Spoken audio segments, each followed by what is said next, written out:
되고 아직도 미편성 중입니다. 이동환이라는 이름표만 떼면 단 1%도 삭감될 이유가 없었던 고양시와 고양 시민을 위한 예산입니다. 작년 9월과 올해 3월 추경 예산 심의는 더욱 심각했습니다. 고양페이, 말버스 지원은 물론 12만 학생들이 먹을 급식 예산, 복지수당, 도로정비, 제설, 임금비 등의 기본적 예산과 법에 규정된 사업 예산마저 외면한 채 회의장을 떠났습니다. 그 피해는 시민이 짐을 졌고 격앙된 시민의 민원은 공무원들이 고스란히 받아내는 악순환이 되풀이됐습니다. 특히 직원들은 업무 추진비가 없는 동안 사무실 운영을 위해 사비까지 보태야 했습니다. 시민을 위해 당연히 세워야 하는 예산을 삭감하고 수혜자가 벼랑 끝에 설 즈음에야 스스로 살리는 것은 소통이 아니라 시장 길들이기며 심사를 빌미로 한 의회 권위주의에 불과합니다. 또한 의회 파행 과정에서 고양시는 가장 늦게 조직을 개편하고 가장 늦게 예산을 편성한 도시로 전락했습니다. 저는 취임 후 고심 끝에 첫 예산안에 본 예산안과 새로운 조직 구성안을 만들어 의회에 제출했습니다. 시민께 약속한 잘 사는 도시를 만들기 위한 경제, 교통, 도시 정책과 이를 실현할 추진 조직이 담겨 있었습니다. 약속을 지키고자 직접 해외로 뛰며 투자도 유치했습니다.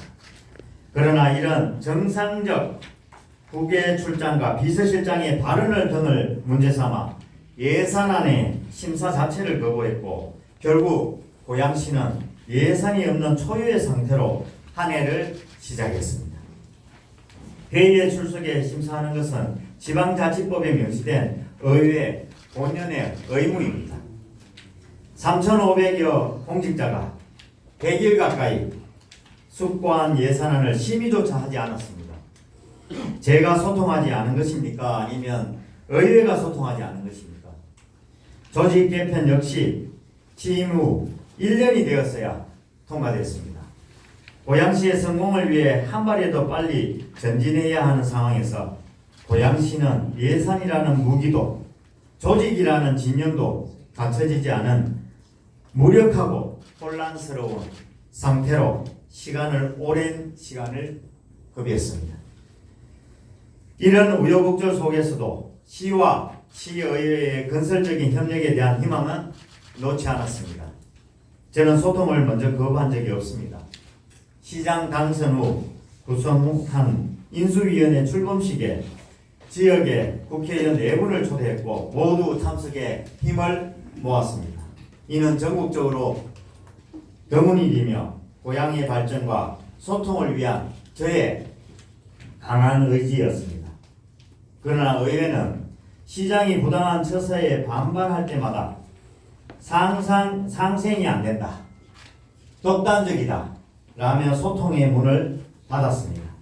지난 1월 고양시는 비상식적인 본예산안 심사에 반발하며 제의 요구를 한 적도 있지만 협치와 소통을 위해 철회하고 재차 추경안을 올렸습니다. 그러나 3월 기다리던 추경안은 의회 파행으로 또다시 무산되었습니다. 2달 뒤인 5월 시의회와의 오랜 갈등을 이제 정말 끝맺자는 생각으로 함께 상생협약을 맺었습니다. 그러나 상생협약을 맺은 바로 당일 잉크가 마르기도 전에 의회는 1회 추경에서 1기 신도시 등의 지구단위 계획 재정비, 건축 기본계획 등 도시발전에 필수적인 용역 예산 14건을 또다시 전액 삭감했습니다. 킨텍스 호텔 부지 매각도 납득할 수 없는 이유로 막았습니다. CJ 라이브시티 협약 해제로 시민들의 상실감이 큰 상황에서 마이스 산업은 고양시를 일으킬 1순위 미래 동력입니다. 호텔 부지 매각은 킨텍스 방문객을 위한 숙박시설 건립, 그리고 내년 착공할 킨텍스 제3 전시장의 공사비 마련을 위해 꼭 필요합니다. 전임 시장 두 분이 몇 차례나 매각을 추진하던 필수 사업을 이동환이 하면 안 된다며 막아선 것입니다. 상생이 어디 있고 협치가 어디 있습니까? 이번 달 열린 2회 추경안 심의도 달라진 것은 없습니다. 공립수목원, 스마트팜 같은 주민 선호 사업은 물론 어린이집 공기 정화를 위한 예산까지 삭감했습니다. 심지어 도로 건설 관리 계획과 경관 계획 수립 예산은 법에 규정된 의무 사업이나 1년간 계속 삭감되고 있습니다. 시장이 재임 기간 아무 일도 하지 말라는 것을 넘어 법까지 어기라는 소리입니다. 고양시 거점형 스마트시티 사업의 경우 공직자들의 밤낮 없이 없는 노력으로 작년 국가공모에 선정돼 200억 원의 국비를 지원받는 사업입니다. 의회는 국가사업조차 효용성이 없다는 이유로 삭감했습니다. 도비 지원을 받는 가구 박람회도 마찬가지였습니다. 취임 초 대규모 조직 개편을 4차례 미심사 및 부결한 데 이어 근본 고작 4개 부서를 신설하는 조직 개편도 또다시 부결했습니다. 조직 개편은 현장에서 실무 업무를 담당하는 이들의 의견을 담은 공직자들의 결정에 가깝습니다. 시민을 위한 안전구조물 관리, 공공건축, 출생과 양육 지원까지 신설되는 부서명 어디에도 제 이름은 없습니다. 의회가 무차별적으로 칼질을 하고 있다는 방증입니다. 청사 이전은 또 어떻습니까? 지난 2년간 법적 필수 예산까지 비효율적이면서 삭감한 의회가 3천억 원 이상을 절감하는 청사 이전을 반대하고 있습니다. 원당의 공동화가 우려되어 청사 이전을 반대한다는 의회가 원당의 재창조 예산은 2년간 삭감하고 있습니다. 소통이 부족한 청사 이전을 반대한다면서 소통을 제도적으로 보장하는 신청사 주민수기 및 참여 조례를 부결시켰습니다. 너무나도 심각한 모순이고 비합리적 결정입니다. 심지어 근본 추경에는 백석이라는 이름이 붙어 있다는 이유로 별관의 정당한 운영비를 모조리 삭감했습니다. 의회에는 심사권이라는 막강한 권한이 있습니다. 그러나 이 권한은 시민의 대리인으로서 사용할 때만 정당성을 갖습니다. 예산과 안건의 심사권을 당파 싸움에 무기 삼아 휘두르는 것은 시민을 본모로 한 폭력이며 더 이상 시민 대의 기관으로서의 정당성을 상실한 행위입니다. 이번 달 임시회 개회사에서 의장은 고양시가 상생협약을 지키지 않는다고, 시장이 의장을 존중하지 않는다고 말했습니다. 본인이 요구한 예산이 삭감되었다며 예산 담당관의 태도를 질타했습니다. 의장이 이야기하는 상생은 시장과 의장이 웃으며 찬잔하고 밀실에서 예산을 거래하는 의장과 시장의 상생은 아닐 것입니다. 혹은 시민 앞에서 잘 지내겠다고 약속해놓고 돌아서서 시민을 위한 예산을 무차별적으로 삭감하는 말로만 상생은 아닐 것입니다. 그렇다면 의회는 지금이라도 시민에게 사과하고 시민을 위한 상생의 약속을 스스로 지켜야 합니다. 민선 8기 고양시 제9대 고양시의회 임기 절반이 지났습니다. 시민을 위해 일할 수 있는 시간이 얼마 남지 않았습니다. 두 기관의 상생을 가장 간절히 바라는 것은 의회 파행으로 고통받아온 고양시민 그리고 공직자들입니다. 더 이상 고양시민의 생존이 위협받는 것을 목도하지 않겠습니다. 의회는 원칙과 상식에 어긋나는 의견을 멈추고 고양시의 미래를 위해 힘을 하나로 모을 것을 강력히 촉구합니다. 의회가 통과시켜준 시민을 위한 안건과 예산은 최대한 시민에게 혜택이 돌아갈 수 있도록 집행부도 최선을 다할 것입니다. 경청해 주셔서 감사합니다. 예, 이제 언론 여러분과 질의응답 시간을 갖도록 하겠습니다. 한 가지 양해 말씀드리겠습니다. 먼저 오늘 시장님께서 말씀하신 내용과 관련된 질문만을 받도록 하겠습니다. 여러 궁금하신 점들이 있으시겠지만 오늘은 발표 내용에 국한되는 질문만 받겠습니다. 그리고 원활한 진행을 위해서 한 분당 한 가지 질의만 받도록 하겠습니다. 질의가 있으신 언론님께서는 예, 손을 들어주시고 그리고 질의하실 때는 소속과 성함을 말씀해 주시기 바랍니다. 카키색 해주시면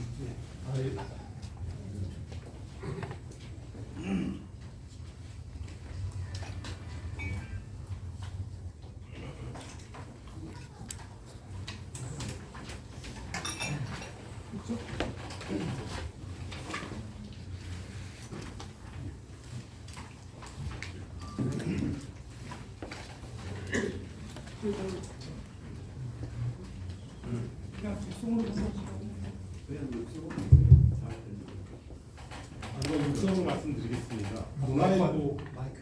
마이크 되는가 한번. 문화일보 김준구 기자입니다.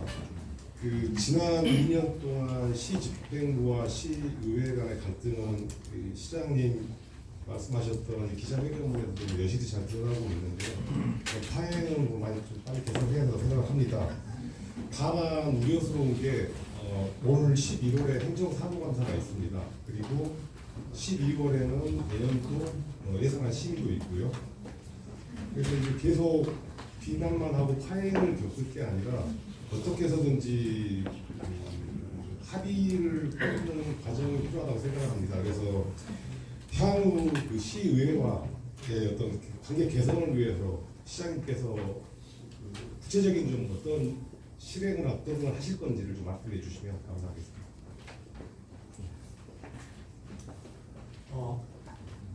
추가 일단 시장님께서 질문을 다 일단 받으신 다음에 한꺼번에 하나씩 답을 주실 것 같습니다. 그러면은 두 번째 질문하시면 손을 들어주시기 바랍니다. 저 왼쪽 앞에서 세 번째 맨 오른쪽에 계신 분 죄송합니다. 예. 안녕하세요. 중일보 지봉 기자입니다. 오늘 예산을 가지고 의회와 집행부가 충돌을 하는데 어쨌거나 후반기가 진행이 변하면서 민주당이 어쨌거나 주도적이잖아요. 민주당이 그렇게 심하게 반대를 하고 그다음에 사실 제가 질문하고 싶었던 건 그 원인에 대해서 이미 발표하신 데 포함이 되어 있기도 하지만 그거에 대해서 이제 혹시 그냥 생각을 얘기해 주시고 그다음에 중요한 게 내년 예산이잖아요. 2025년 본 예산. 그래서 본 예산을 통과시킬 수 있는 어떤 민주당과 관련해가지고 그것을 풀어나갈 수 있는 협상안이나 이런 보관이 계시면 그 부분에 대해서 간단히 말씀해 주시면 고맙겠습니다. 한 분 더 질문을 받아보도록 하겠습니다.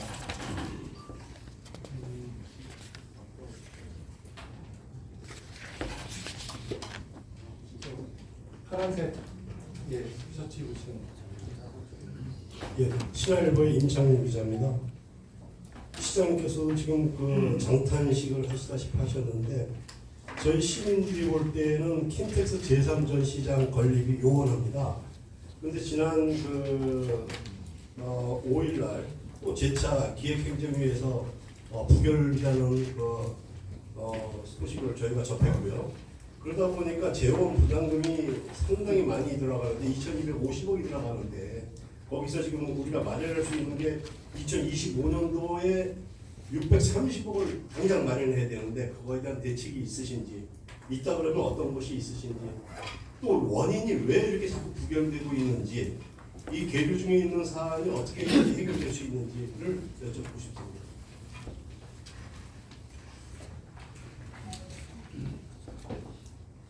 한두 분 더. 네. 그러면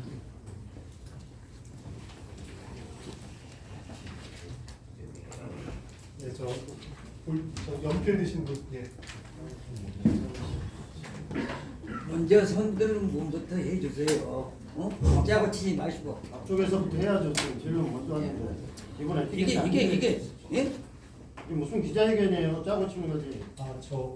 저분도 앞에 두 번째 줄에 계시죠. 아니 제일 먼저 손드는 사람은 해주라니까. 경인시대뉴스 시청본 기자입니다. 시장님이 기자회견하는 데에서 그 하소연은 저도 이해할 수 있겠는데 의회와 반복과 대립이 하격적인 게 아닌데 어떻든 간에 의회와 반복이 계속 대립이 되더라도 일차적인 시정에 대한 책임은 이동환 시장님한테 있는 거 아닙니까? 근데 이것이 이러한 형태의 기자회견에 오늘만 있었던 건 아니지 않습니까? 그렇죠? 근데 이 지금은 하소연할 때가 아니고 실천적으로 대안할 수 있는 거, 대안 제시가 일단 필요하다고 저는 보고 있는데 똑같은 하소연을 해봐야 무슨 소용이 있겠습니까? 예? 시장의 책임자로서, 일차적인 책임자로서 분명한 의지를 갖고 대안 제시를 했을 때 이 기자회견의 의미가 있는 거지 똑같은 이런 스타일의 기자회견만 한다고 그러면 뭐 특별한 남는 게 없다고 저는 보고 있습니다. 여기에 대해서 구체적인 대안, 의회와 상생할 수 있는 방법, 실체를 옮길 수 있는 방법 여기에 대해서 말씀해 주세요. 한 분만 더 받도록 하겠습니다. 예. 그런 말씀입니다. 오늘 기자회견 하고 나서 마이크 또 내일 의회에서 또 반박 기자회견이 또 있을 겁니다. 그러면 또 갈등이 하나가 또 커지죠. 이제 표도도 뻔한데 그리고 뭐 예산이 통과됐다 안 됐다 이런 얘기는 제가 말씀드리고 싶지 않고 시장님한테 말씀드리면 실행위라든지 이상위라든지 한번 여쭤보고 싶고요. 그리고 지금 이 공무원들의 시청의 공무원들 보면 굉장히 우수하고 아주 좋은 조직을 갖고 있어요. 다 아주 굉장히 우수합니다. 그런데 이 조직을 활용해서 시장이 조금 마인드를 좀 바꿔가지고 시 발전을 좀 다시 한번 대인이 되는 입장으로 한번 물러나면서 다시 마인드를 바꿀 수 없는지 여쭈고 싶습니다. 이상입니다. 예, 질문은 이제 아마 시장님 지금 뭐 말씀하신 내용이 다 갈등과 그다음에 이제 협의를 도출해내야 되는 구체적인 상황 대안 이런 말씀이 5분 얘기가 거의 비슷하게 묻어 있는 것 같습니다. 물론 뭐 내용적인 부분에 좀 차이가 있을지언정 아까 말씀드린 것처럼 우리 오늘 내용을 조금 이렇게 어떻게 보면 사안 자체가 이렇게 이루어졌다는 내용 자체를 우리 기자분들도 그렇지만은 시민들도 사실은 내용을 정확히 잘 모릅니다. 그리고 아까 질문 중에 이거 지난번에도 이렇게 하지 않았습니까? 예, 한 번 했습니다. 그때도 아주 어처구니 없는 예산에 대한 부분이라서 그때 한 번 했고요. 지금 2번입니다. 2번째. 근데 그동안 아까 말씀드린 것처럼 수차례 걸쳐서 같이 얘기하고 예산할 때마다 그게 이유가 없습니다. 예산 삭감의 이유가 없습니다. 우리가 예산을 심의한다고 표현하죠. 실제적으로 상임위, 예결위, 심의해서 본회의에서 최종 의결을 합니다. 근데 그 삭감을 왜 했는지에 대한 내용이 거의 불분명합니다. 뭐라고 표현되어 있느냐면 설명 부족입니다. 우리 아까 말씀해 주신 것처럼 우리 공직자들, 우리 직원들 우수한 이제 다 아시죠? 그 가서 그러면 대충 설명했을까요? 설명은 충분히 했습니다. 이 부분에 대한 내용. 근데 그럼에도 불구하고 기본적으로 예산을 삭감을 다 협의대가 내용고 있는 것도 4차례 아니면 5차례까지도 지금 삭감합니다. 이해된답니다. 충분히 그 설명과 이거의 필요성 그리고 앞으로 가야 할 예산이라고 생각합니다. 아까 말씀드렸는 것이 법정 계획이라고 합니다. 일반적으로 표현을 하자면 이 법정 계획의 기본 계획을 수립을 못하게 예산을 삭감했습니다. 그 이유 있습니까? 이유가 제가 표현을 그렇게 안 했을 뿐이지 뭐 시장 일하는 거 못하게 만들겠다는 그런 이유 아니겠습니까? 그거 말고 무슨 이유가 여기에 더 있습니까?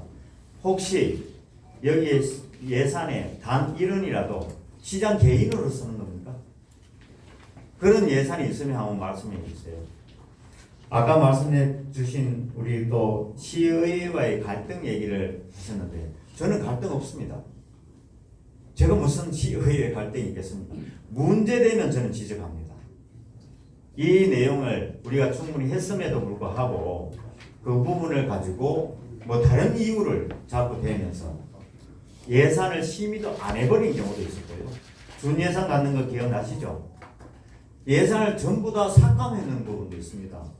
옛날에 아까 90% 우리 시책 추진비, 업무 추진비를 삭감했다고 얘기 드렸는데 사실 지난번에는 제로 만들었잖아요. 동장까지도 일을 아예 할 수가 없을 정도의 수준으로 5월달까지 우리 삭감되지 않았습니까? 다 기억하실 거라고 봅니다. 근데 그런 것들이 이건 뭐 저는 갈등이라고 생각 안 합니다. 본인의 역할 정말 합리적으로 일을 잘 해 나갈 수 있는 방향에서 얘기를 했음에도 불구하고 다른 이유가 있는 거라고 저는 봅니다. 그래서 그런 차원에서의 고민을 우리 여기 계시는 분들이 사실은 우리 기자님들은 다 알고 계시라고 생각합니다. 이걸 갈등을 생기는 것을 조장하고 분열하고 하는 것이 어디서 고민이 돼야 됩니까? 저는 사실 지금까지 그런 걸 다 했습니다. 그 역할에 대한 부분을 말씀해 주시면 제가 그거는 이런 방향으로 아까 구체적인 방안을 제시하는 구체적인 방안으로 제가 실행할 그 뜻이 있습니다. 제가 지금까지 해왔던 부분에 지난번 저 하반기 원 구성을 할 때 지금 원 구성 제대로 안 됐잖아요. 기억하시죠? 원 구성하는데 국민의힘이 반이었다가 2명이 탈당하면서 줄어들었다는 이유로 아예 상임위원장 단 1명도 안 줬잖아요. 이게 뭐 하는 상황입니까? 이거는 기본적인 부분을 도를 넘어섰다고 저는 봅니다. 게다가 지금 운영위원장 새로 안 뽑았잖아요. 부위원장이 구성이 되어야 가능한데 안 하잖아요. 왜 안 합니까? 지금 그런 상황이 되니까 그렇게 되는 겁니다. 지난번에 우리가 상생 그 협약을 맺고 난 다음에 그날 사실은 예산 다 삭감했습니다. 이 예산이 우리 민생 8기에 저기 어떻게 보면 개인의 예산이다. 그러면 그럴 수 있죠. 저는 그렇게 생각합니다. 근데 이게 어떻게 그런 예산입니까?